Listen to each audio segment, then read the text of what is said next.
I'm going to go ahead and get started. Dr. Khaldun, welcome and thank you for coming. You are joined here by UM School of Nursing students, faculty, and staff. And before we begin today, I just want to take this opportunity to sincerely thank you for your tireless efforts over the last year.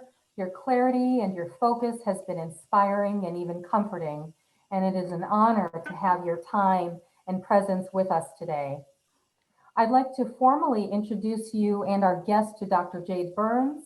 She's agreed to moderate this session. But before this, I'm going to take a moment to remind everyone about two events we have coming up. The first is Research Day on April 5th and 6th, and the second is Inclusive Care for Transgender Clients on April 13th. More information will be provided in the chat.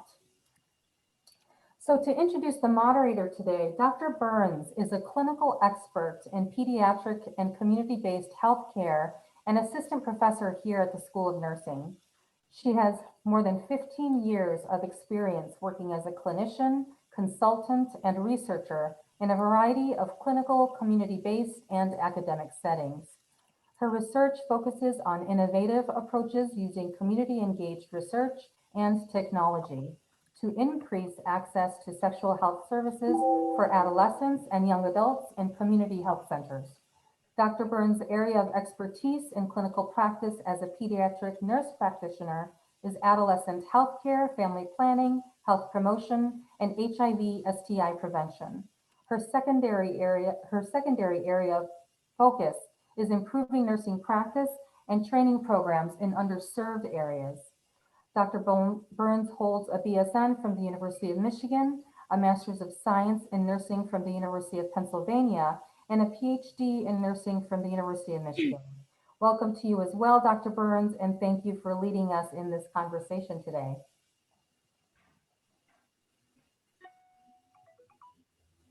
Thank you, Dr. Patel. I do see our dean online.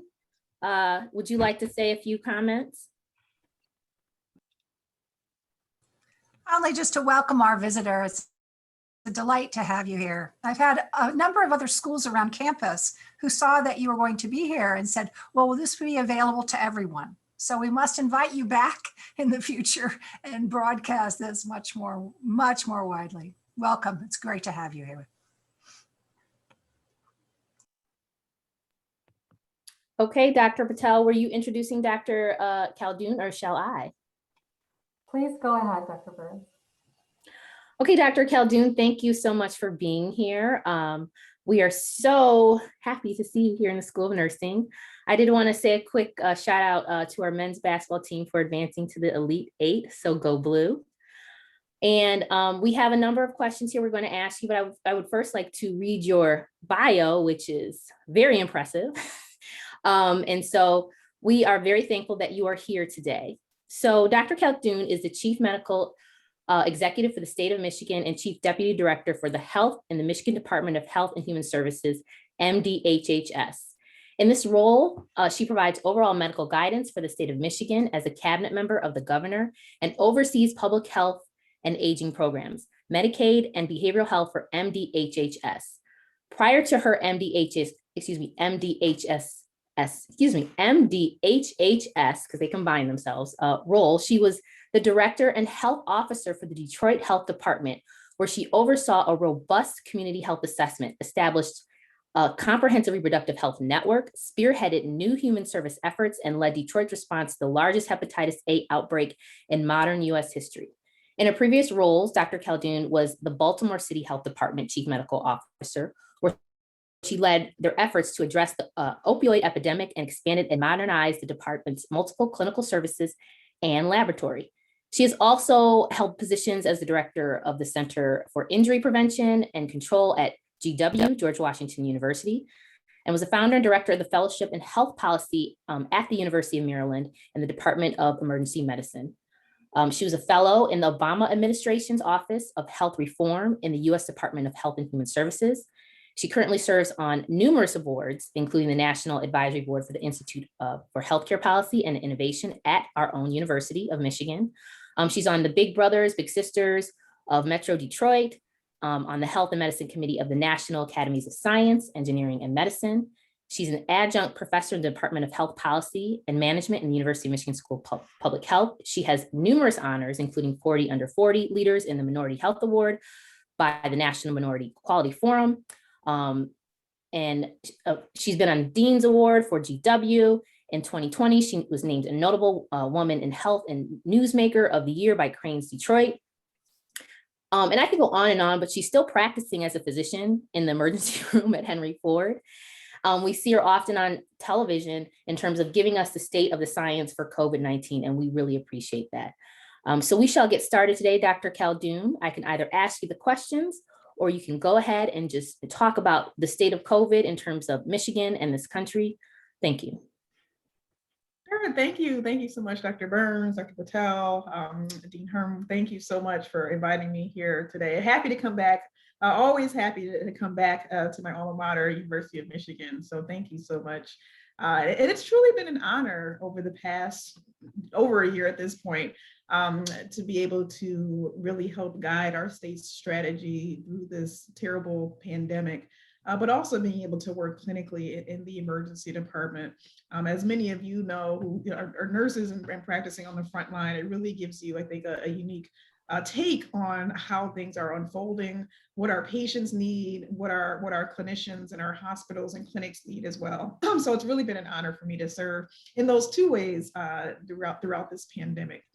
As you all, I'm sure, are aware as of today, very, very concerned about what we're seeing when it comes to our cases that are rising in the state.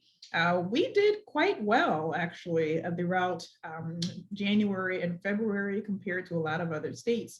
Michigan, by and large, missed the post-holiday, kind of December holiday, New Year's surge that a lot of other states experienced. But I'm concerned about what we've seen over the past 5 or 6 weeks. Cases are increasing, hospitalizations are also rising. And we've seen, particularly in younger age groups, 10 to 19, but also 20s, 30s, 40s, and 50s, where we're seeing increasing cases, significant increases in cases, but also still seeing hospitalizations, and not just in those age groups, but even in the older age groups, over 60, over 70, where they've got more vaccines, been able to get more vaccines, but we're still seeing them getting sick and needing to come into the hospital, and unfortunately, still some of them losing their battles with COVID-19. So I'm concerned about that. But on the other end, I'm very pleased, excited about our vaccination progress. More than 2.5 million people have gotten at least one dose of one of the 3 vaccines. We've got more than 2/3 of people over the age 65 who have gotten at least one dose of the vaccine, and we are doing quite well. More and more vaccines coming into the state every week. You may have heard about the Ford Field announcement, 6,000 shots a day for 7 days a week for 8 weeks. So we're seeing more and more people vaccinated, and vaccines work. That's why we're not seeing the significant. Dr. Khaldun. Oh, yes. Can you hear me? Uh-oh. Sorry about that. I think something was just unmuted. Oh, okay. I think that's my cue to stop talking, but you know, I'm pleased about our vaccination progress throughout the state. We've got much more work to do, but I think it's just important that we all remain laser focused on the work ahead. We have the public health tools to be able to address this pandemic. We just have to implement them. So thank you. And Dr. Burns, I'll turn over to you for questions. Okay. So let's see. There are a lot of good questions here. To serve as the chief strategist for the state's response to the COVID-19 pandemic. So we would like to know, can you discuss or tell us what is the current or biggest threat to public health in the city of Detroit during the COVID-19 pandemic? And what is the aim for providing this city with essential resources? Yeah, so of course, in my current role, I kind of oversee public health for the entire state, but of course, very familiar with the public health challenges in the city of Detroit.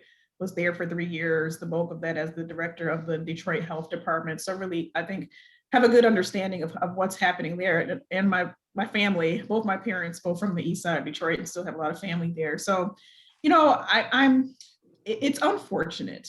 When I think about Detroit and resources there, it's similar to what's happened across the entire country, where we've seen COVID-19 impact communities of color disproportionately, and having nothing to do with race, but everything to do with resources, with what we all know as social determinants of health. So education, money, employment, a lot of people of color, again, not because of anything about race, but more racism historically in this country. A lot of people of color are more likely to have to work in frontline jobs, whether they're driving a bus, working in a grocery store, or other kind of frontline things where they're more likely to be exposed very early on, when a lot of people were able to isolate at home and work from home and still make money. There are a lot of people who disproportionately are people of color who did not have those type of job benefits. So that's why we saw COVID-19 infect more people of color across this country,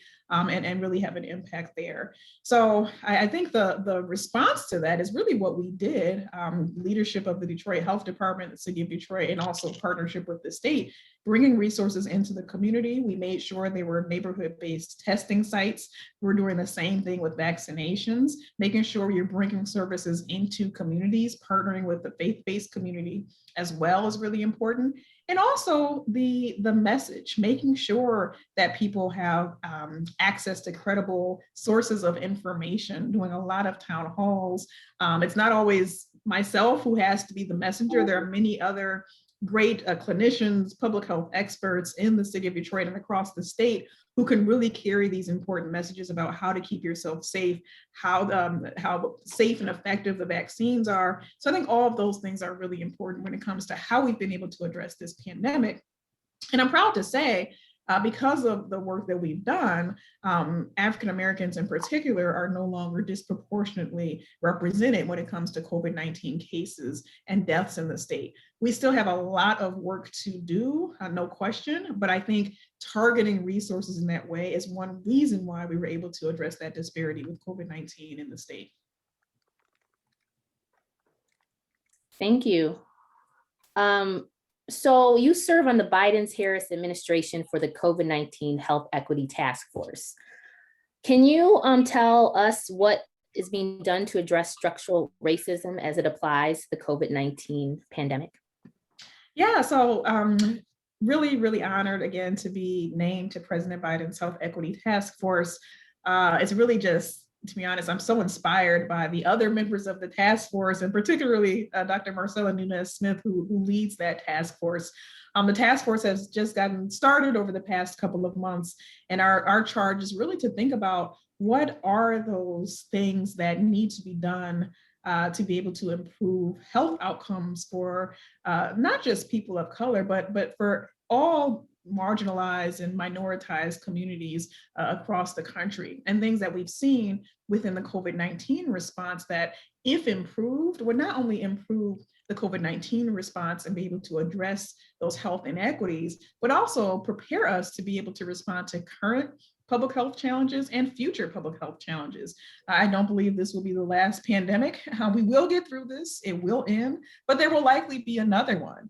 The current one was not a surprise, quite frankly, based on things that we've seen over the years, and many public health experts predicted that a pandemic of this magnitude would come. So the things that we're looking at: data sharing, that's really important. How can we make sure we are collecting the right data, understanding how different public health threats are impacting communities of color, making sure we're trying to disaggregate that data on race and ethnicity in a more granular way so we understand what's happening in communities. Making sure there's, of course, a strong and incentivized community partnerships so that it's not just the local health department or the state health department that's getting funding, but making sure we're also getting funding and money out to community-based organizations to be on the front line of really engaging communities. So there's a lot there. Of course, communications is really important. As far as the task force, we're still working through our recommendations, but I'm excited about the work that we're currently doing. Excellent. So you are with us at the University of Michigan School of Nursing. So, we have a nursing question, and I don't know if you heard Dr. Khaldun state, she is an alumni of this fine institution, as well as the University of Pennsylvania and George Washington University. Can you tell us what was the biggest role public health nurses took on during this pandemic? Oh my gosh, yes.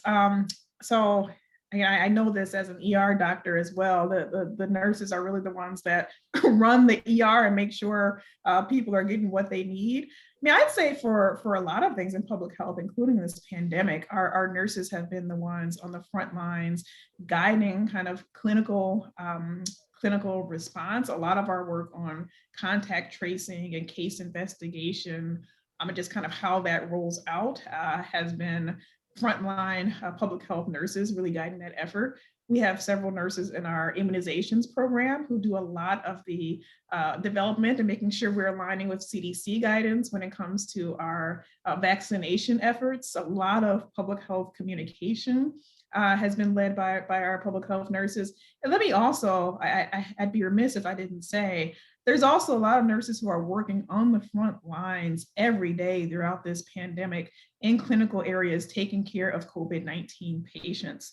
And many of them have lost their lives to this terrible virus. And so again, I'm just so grateful for the sacrifice and the work and the commitment of our nursing colleagues across the country, across the world, quite frankly. Just incredible, important part of our public health and health system infrastructure. I'll also say I'm the first physician in my family, but both my parents are actually nurses. My mother actually worked at the University of Michigan for several decades, actually, before she retired as a nurse. So absolutely, I feel like I'm amongst friends here during this program. So thank you. Thank you. Thank you. That was a good answer. I mean it. So I'm going to switch it up a little bit in terms of topic. I had a question about pregnancy. So can you discuss the major health disparities between Black and Caucasian women during pregnancy, why this is an issue, and what are the ways to fix it if possible? Yeah, good question. And yes, switching it up. I think it's important that we talk about this though, right? I think everyone's kind of focused on COVID-19 right now, but there are many disparities, public health challenges that existed before COVID-19 and quite frankly have been worsened throughout the COVID-19 pandemic. And so when you talk about maternal health, infant mortality, I can't talk about one without the other. It's really been a challenge. African American women are 3 times as likely to die from a pregnancy-related complication than a Caucasian woman across the country. We know the U.S. has one of the most funded, I should say, healthcare systems in the world. But unfortunately, when it comes to access and quality of care and proper follow through, that does not happen. I will say, I do think that racism exists in the healthcare system today. Racism in the healthcare system is not just about the Tuskegee experiments, it's about today and the lived experiences of people of color in the healthcare system, how that changes even management plans when it comes to maternal and infant health. Are women having their follow-up appointments? Are they being respected when they have complaints about headache, for example, or leg swelling, or are those complaints being dismissed? I'll raise my hand. I had my own personal story where I was postpartum with my first child, who's a teenager now, but I was postpartum. I had a terrible headache, and quite frankly, I was brushed off until I went to my own residency program where they said, Joneigh doesn't complain. Why is she having a headache and crying? And they did a CAT scan and found that my head was full of blood. If I was not a doctor who was connected to a bunch of other doctors who knew me, I probably would not be alive here today. And so the experiences of women of color, of people of color in the healthcare system, unfortunately, there is racism that is experienced, and it impacts treatment plans, how people of color are treated, management plans. And I think it's important that we address that. So again, that's a big can of worms, but absolutely it's something that's really important, those disparities that we address. Okay. Thank you. I'm glad that you talked about your own personal experiences. It helps to connect in terms of, providers and being a nurse and physicians, and we work sometimes and we're human too in terms of what we experience. Okay, so I have a question. I have a couple questions, and they're layered because they're around language in terms of Spanish and the Hispanic community. And so I'm going to ask them like a couple questions at a time so that you don't, feel like there's just a lot. But the first one is Spanish is a leading non-English language spoken in the state of Michigan, and there is a growing Spanish-speaking population in Michigan. When health crisis such as opioid drug overdoses, hepatitis A, and COVID-19 hit Michigan, how does the state organize their efforts to reach difficult and vulnerable populations, such as Spanish speakers in Michigan? That's question one. Yeah, that's a great question. It's really important in healthcare and public health that when you identify a public health need, or it doesn't have to be necessarily a crisis, but we can talk about that with COVID-19. It's really important that you understand as a public health leader the communities that you serve, and then make sure that you are addressing any potential barriers to access that those communities may face, whether it's language barrier, but also I'd say disability, income. There are so many reasons, lack of a car. There are so many reasons why any particular community may not have the same access to a particular resource, or quite frankly, especially when you're speaking about the Spanish-speaking population, be concerned because of the terrible things that have been going on in this country, be concerned and hesitant to even reach out for resources or for help because they're concerned about their families and what may happen as far as interacting with government programs. So it's really, really important, I'd say, first and foremost, to partner with communities to make sure, again, going back to the same theme of public health, making sure those trusted messengers, trusted community members have access to information. We're partnering with many communities on vaccination and testing sites. Of course, language access is just really it's a baseline. You have to be able to, again, we know this in medicine, you have to use interpreters and make sure that your materials are translated so that people understand. And so it's really important that we can kind of bring resources into the community, make sure we're using translation services, and making sure we're walking with communities and not, I say, doing things to communities. So that's really, really important when it comes to different minoritized communities in the US. Okay.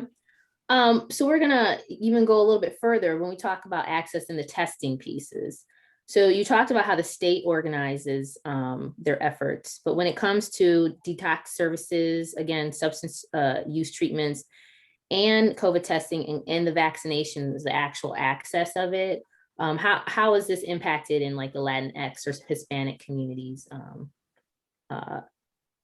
in this vulnerable population? Can you, because I know personally, like, I work with federally qualified health centers, and when like COVID and some of these other things first started, there was like only one place, like the state fairgrounds, in terms of when people could get a test.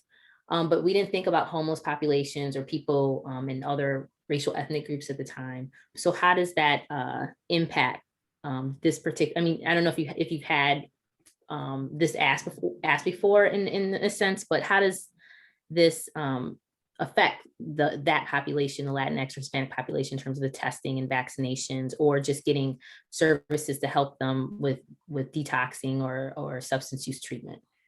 Yeah, I think it's really important. Again, I did some of this when I was in Detroit as well, that the best public health, I mean, mass sites, mass testing sites, mass vaccination sites, that's one thing. And that's important. That's a way to get large numbers of people access to a particular service.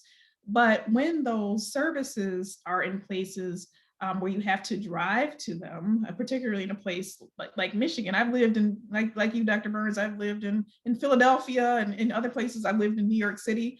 you don't necessarily even need a car in some of those places, particularly New York, to be able to get to the places where you need to be, whether it's school, work, healthcare services. That's not the case in a place like Michigan. So when you have locations of sites where they're not even close to a bus line, people don't have a car, that's a challenge. And so you really have to make sure resources are getting into communities. Even for our testing, absolutely. In the very beginning, there was quite frankly just limited tests, period, for anyone in the entire country. So no one was getting tested when they should have. But as we rolled out our testing program, we actually did build out a lot of free community-based testing sites.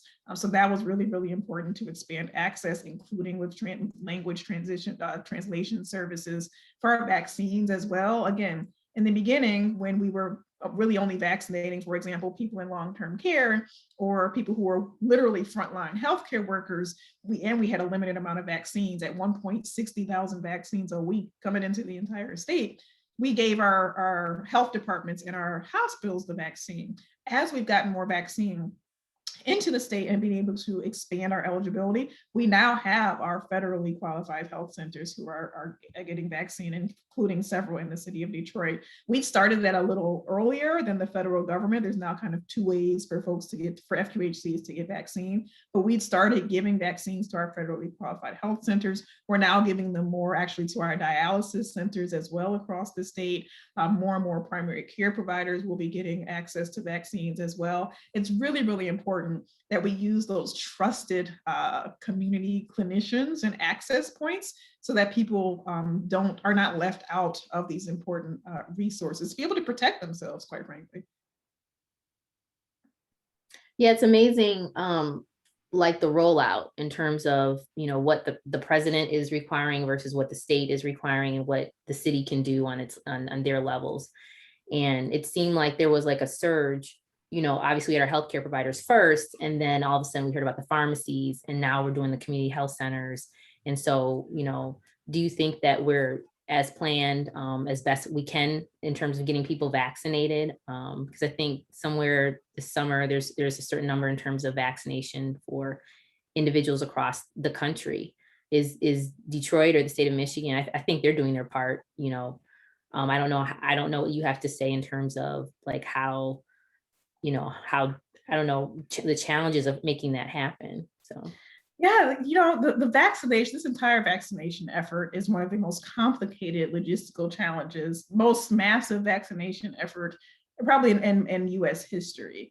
And the nuances of the vaccines and the storage of them needing to be, the Pfizer and Moderna needing 2 doses, so people needing to come back, not wanting to just say, okay, just come everybody. And when you only have a limited resource, you don't want lines, across the state, and then people show up and they can't even get a vaccine. So it has to be coordinated. You need to have scheduled appointments.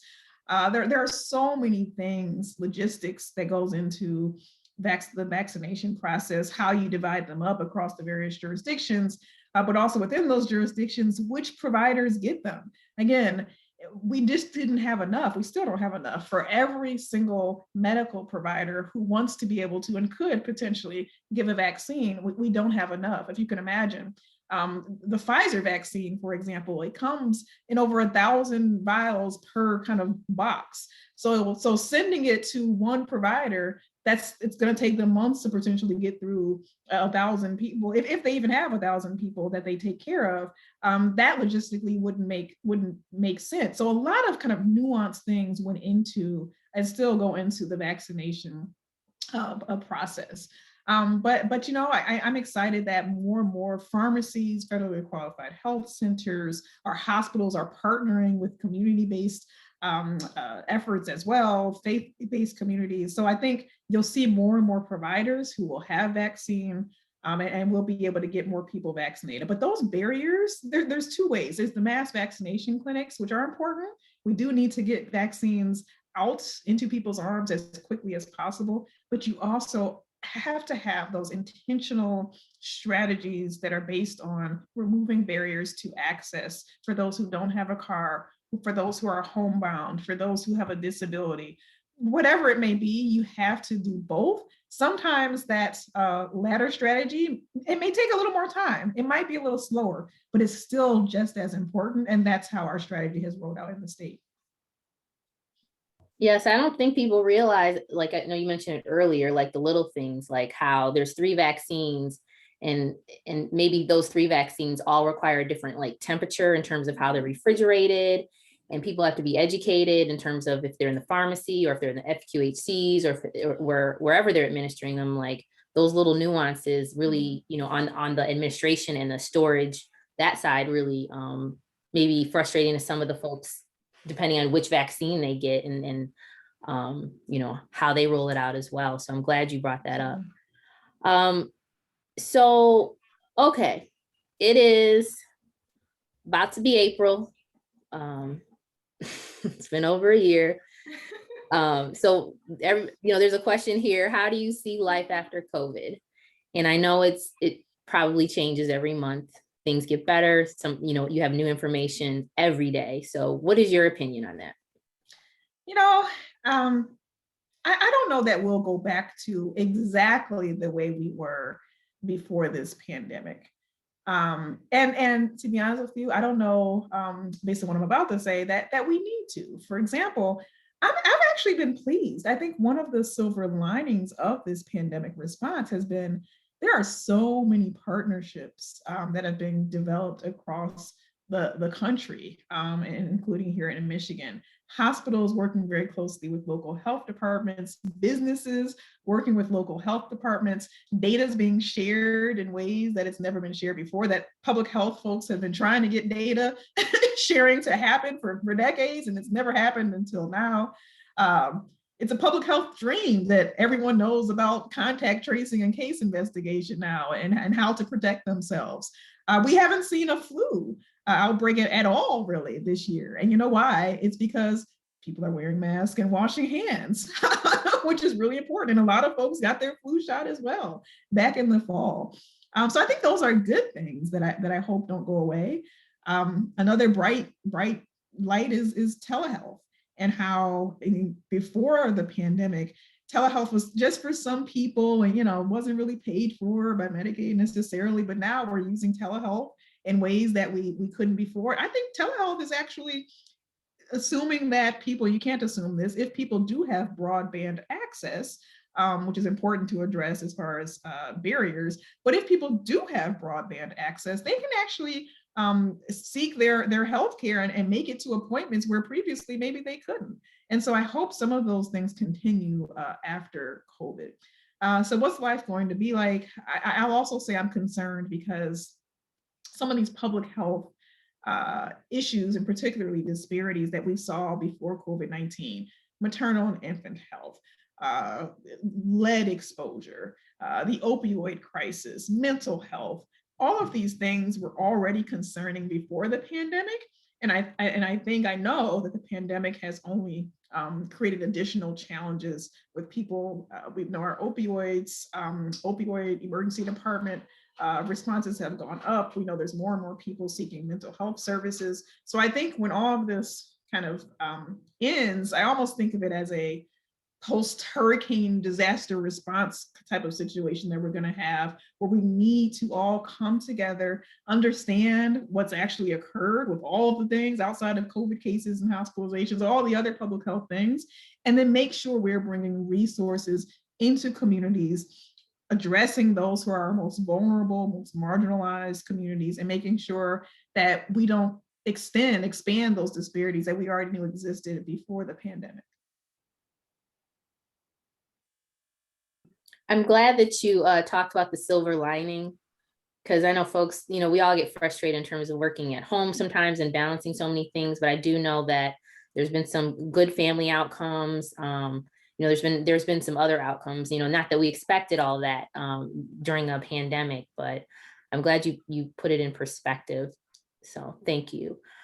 So we have a little bit of time, and Dr. Patel, I'm not sure how you want to do this. If we want to, you know, if people want to ask a few questions in the chat, we will be screening those questions. So I don't know, you know, because we had pre-scripted questions in terms of for Dr. Khaldun's time, but we do have some extra time. So I mean, I could keep asking questions. No, I think it's a great opportunity for our community to be able to engage with you, Dr. Khaldun. If folks would like to enter some questions into the chat, we can do it that way. Or if you'd like to go ahead and ask a question verbally, please feel free to go ahead.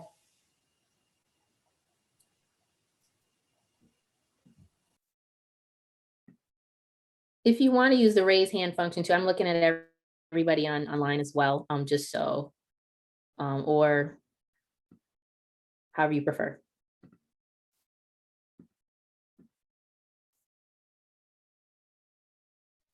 Hi, Dr. Khaldun. I'm Carson. I'm a senior nursing student here at Michigan. I just have a quick question about now that we're a year into this pandemic. Looking back, is there one thing that sticks out to you that you would have changed in this past year?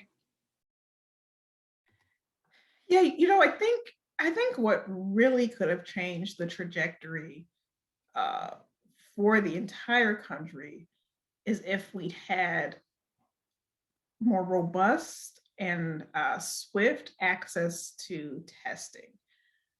One thing that will stick out in my mind forever is, I have my chief epidemiologist, Dr. Sarah Lyon-Callow. I've got a whole epidemiology team, and we were all having, back in March, February, conversations with the CDC, so many meetings with the CDC, and the CDC was trying to determine testing and who was going to get a test. I'll never forget when she told me, Dr. Khaldun, I just got off the phone, and the CDC has said that only people who are really sick, have recently traveled, or who are hospitalized are going to be able to get a test.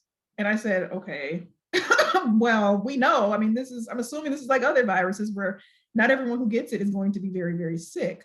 And so there's a whole bunch of folks, and probably more people than are getting hospitalized are going to be mildly ill and just at home, but we're never going to know. And so I think that particular thing, if we had been able to test and understand where the virus was more sooner, then I think we potentially would not have seen this pandemic play out that the way that it did here in the United States. So that's something that I just wish could have been different.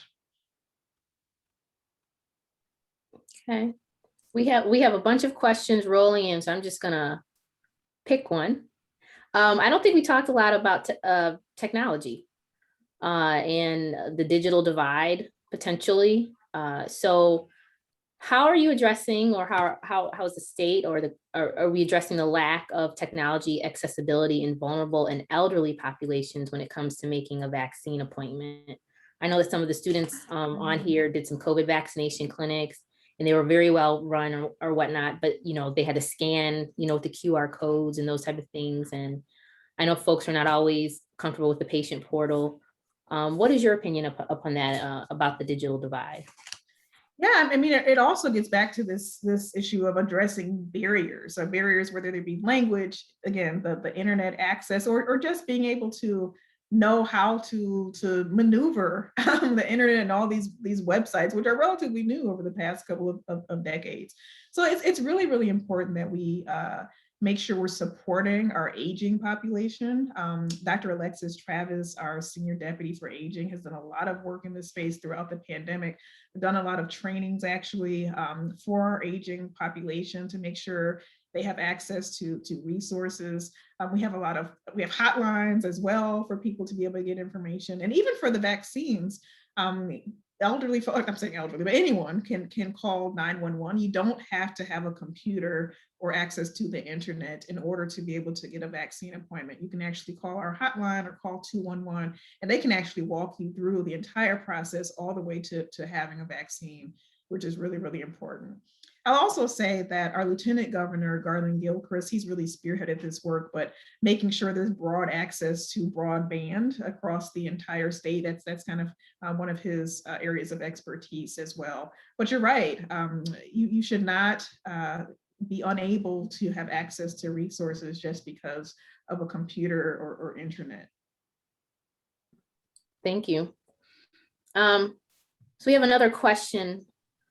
We want to know about maintaining your cool. So I know maybe the mask might help a little bit, but there were times when you were on TV like every day, like frequently. So how do you, when that happens, when you come up to speak, how do you keep your cool, in terms of there may be some things that are not so positive, maybe with media or misinformation. How do you keep it together? Well, thank you for that question and for noting that the job can be challenging sometimes. But I also think, I don't take any of this personal when people may have their thoughts about our response. I think it's actually good. I'm a public official. Taxpayers pay my salary. And so I absolutely should be held accountable. People should ask questions, and I should be able to answer them. And it's okay. A question doesn't anger me necessarily. It just means I need to do a better job of communicating the information. So I think it really is just part of my job. I mean, it's similar to working in the ER, to be honest. I work in busy ERs where people sometimes call me names, or I may have a patient who may have a mental health challenge. I don't get upset. What I do is I'm a professional. And so I try to address the challenge and help whoever's right there in front of me. And I think I bring that kind of same perspective to my current job. Very, very good. Thank you. That was a good answer. So I'm going to try to kind of put some of these questions together. So if the questions, I'm like kind of going around, they may deal with time, they may deal with workforce, and they may deal with the school. So I'm going to go with diversity in healthcare. So thank you for all that you've done in your work. And so this person said, you are outstanding. Throughout this pandemic, there's been a conversation about increasing diversity in healthcare. What do you think institutions like the University of Michigan can do to support people with diverse identities and backgrounds to join the healthcare fields? In addition, what can the hospital system do to develop a diverse workforce? And I know this may be different, from all the health systems that you may have worked in, but, any tips? Yeah, I think that's an excellent point and question. I mean, one thing is for leaders to just recognize the importance of diversity, equity, and inclusion. And so what does that really mean? It means making sure the lens through which you are making decisions for your organization, whether it is funding, whether it is hiring, how you're working with different communities, just really understanding comprehensively what diversity, equity, and inclusion means, and making sure you're kind of rolling out how you do your work in that way. I think it's important for entities to go beyond. It's important to have offices of diversity, equity, inclusion, of course, but it needs to be more than just one person. It needs to be embedded into the culture of the entire organization. So that's really, really important. When it comes to the pipeline, I think mentorship is incredibly important. It's something I love to do. When I was growing up, I don't think I knew of anyone. I didn't see really people of color doing what I'm doing now. That doesn't mean they didn't exist, but there weren't a lot of role models, and I didn't know actually all of the different opportunities there were in the healthcare field. So I think it's important for that pipeline to be developed, for mentorship to occur. And mentorship doesn't have to be that you have to be African-American, for example, to mentor someone who's African-American. I've had many white males, quite frankly, who have been mentors for me, who I still call on and speak to, who've been incredibly supportive of my career. So I think it's very important for that mentorship and that pipeline to occur. Always reach back and kind of bring others with you. Yes, I think that's important, that it's bi-directional. And if someone is passionate and knows a little bit more, or just see something in you to, work with those individuals, you can get a lot out of that experience. I have a question two questions, I'm putting them together, about the vaccine. Do you have any information, one, about boosters? Should we need a booster? And also, how can we promote this vaccine?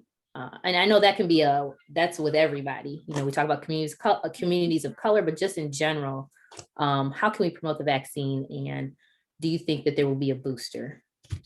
Yeah, we're still learning about the vaccines. Of course, they were studied, all three of them, in tens of thousands of people. We're getting data, receiving data on the millions of people across the globe, including in the US, who've already been vaccinated. And so these vaccines are still proving to be safe and effective. We don't yet know if we will need a booster shot. It is very possible, based on the type of virus that this is, the SARS-CoV-2 virus, the fact that it's mutated so frequently, as viruses will do. We still don't know, but it is possible that people will need a booster shot like we do for the flu every year. And so, we're certainly speaking to our federal colleagues about this potentiality and the infrastructure that we have already set up to be able to get people these initial vaccines will be able to, I think, serve that potential booster shot if necessary. When it comes to how we get people, I think the question was about confidence in the vaccines. I think that it's important that we accept, I think it goes back to my former answer, is that it's okay for people to have questions about vaccines. It's a new process for people. People don't understand the vaccine development process, and it's okay for people to have questions. I think it's on us as public health leaders to be able to make sure we are getting answers to people's questions, engaging in conversation so people can ask their questions, and just have a back and forth, have a dialogue about the vaccines, about how they were developed, about any potential side effects, making sure people understand that there's few vaccines, there's some, but few vaccines that are 100% effective, right? So maybe it doesn't mean because you get the vaccine that you 100% won't get the virus, but it's pretty likely that you won't get that sick, and you certainly won't die if you get the vaccine. So those types of conversations, getting this information out there, I think is really important. And it goes back to that, using trusted community members as well. I don't have to be the messenger for everyone. Quite frankly, in some communities, I'm not the best messenger, and that's okay. Can we make sure that we are getting the right information out and making sure that whoever that trusted messenger is has what they need to be able to engage their community? Okay, that's good. So I'm moving around. We're going to try to get to all of these. We have not addressed a question about schools yet. So what type of initiatives are being done for our K through 12 schools during this pandemic, particularly for adolescents, teenagers, and their mental health? I know that mental health for a lot of folks has increased. So what are your thoughts about that? Yeah, this year has been incredibly challenging. I have three children myself. One is in 8th grade. Two of them have been doing Zoom school. So it's been quite challenging for our kids. I think one important thing, it actually goes back to our cases. No one wants, one of the most important things we can all do is have our kids be able to get back to in-person learning, being with their friends and being able to do the things that we know keep them not only physically but mentally healthy, and also, of course, supporting their education.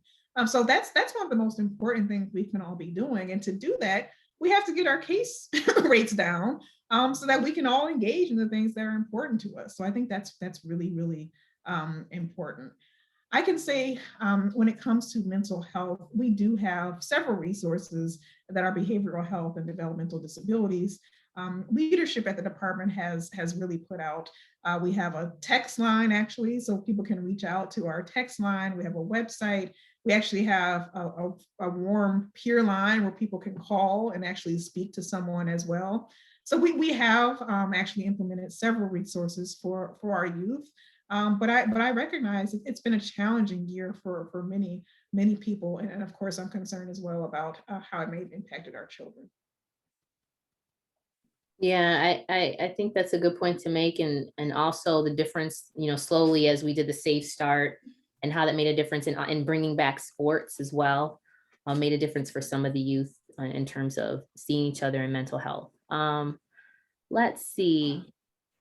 There was a question about pregnancy. We can go back to that. I don't know if you can answer all these questions, but in terms of the outcome difference between white and Black women that we already talked about, And in regards to racism seen in the inner city and perhaps even the suburbs of Detroit, what do you think is the most important or most vital action to take to eliminate these inequities regarding health outcomes between these two populations? How can we close the gaps with future healthcare providers? Yeah, I mean, I wish I had like a simple answer where we could just fund this particular program and all of a sudden disparities will go away. A lot of these disparities that we see are based on just generations of lack of resources, of people stress, quite frankly, in people of color, and how that impacts pregnancy. I think it's also important when we talk about maternal and infant health. Sometimes I struggle because it's almost like people start the conversation at the moment a woman becomes pregnant. And so it's important that we understand women are not baby making vessels or carriers, right? There's the entire lifespan. There's families. There's the partner. There's the health of the woman years before they're looking to have a family. And how can we make sure we are comprehensively supporting families so that they have access to contraception, so they have access to healthy food that's affordable. I mean, all of these things contribute to families being healthy, women being healthy, women having access to contraception. Even from a policy perspective, it's often higher income women who have access to the long-acting reversible contraceptive methods, where lower income women have less access. And we know those are the most effective routes of contraception. So how can we make sure there's access? I think it's more getting upstream, thinking more comprehensively about the health of women and families, and being able to address those social determinants of health, housing, education, jobs, transportation. Those are the things that are going to really tackle these really challenging public health challenges.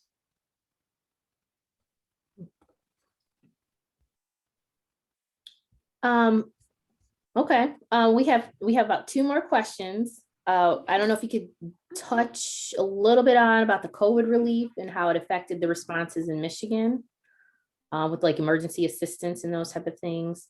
And then the last question is going to relate to, and I'll read it, about leadership in healthcare and hope. So.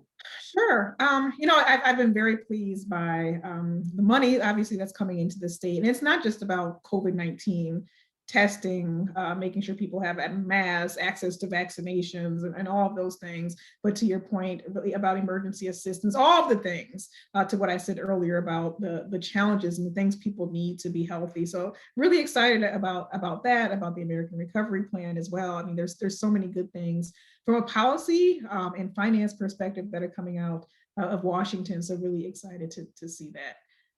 And your second question, I'm sorry, Jay, you had another one? So it's approaching time, and I think these last 2 are pretty good.